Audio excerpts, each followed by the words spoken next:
Hey everyone, today I'm going to show you how to disable Power Automate flows in Power Platform Dynamics 365. Without any further ado, let's get started. First, open your web browser and navigate to make.powerautomate.com. Once the page loads, go ahead and log in using your Power Automate credentials to access your account dashboard. After you've logged in successfully, direct your attention to the left side of your screen where you'll find the navigation menu. Here you'll see several options for managing your Power Automate environment. Click on My Flows to view all the automated workflows you've created or have access to. This section displays all your active, inactive, and shared flows in one convenient location, making it easy to manage your automation processes. Now you'll see a list of all your flows displayed on the screen.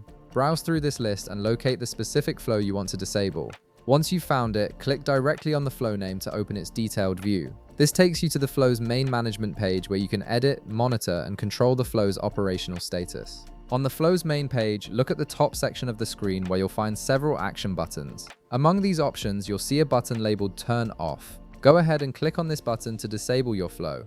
This action immediately stops the flow from running automatically, which is particularly useful when you need to pause automation temporarily for maintenance, troubleshooting, or when the flow is no longer needed for a specific period. Disabling a flow rather than deleting it preserves all your configurations and settings, allowing you to easily reactivate it later without having to rebuild everything from scratch. And that's it, your Power Automate flow is now disabled and won't execute automatically anymore. If this video helped you out, be sure to leave a like, subscribe, and I'll see you in the next one.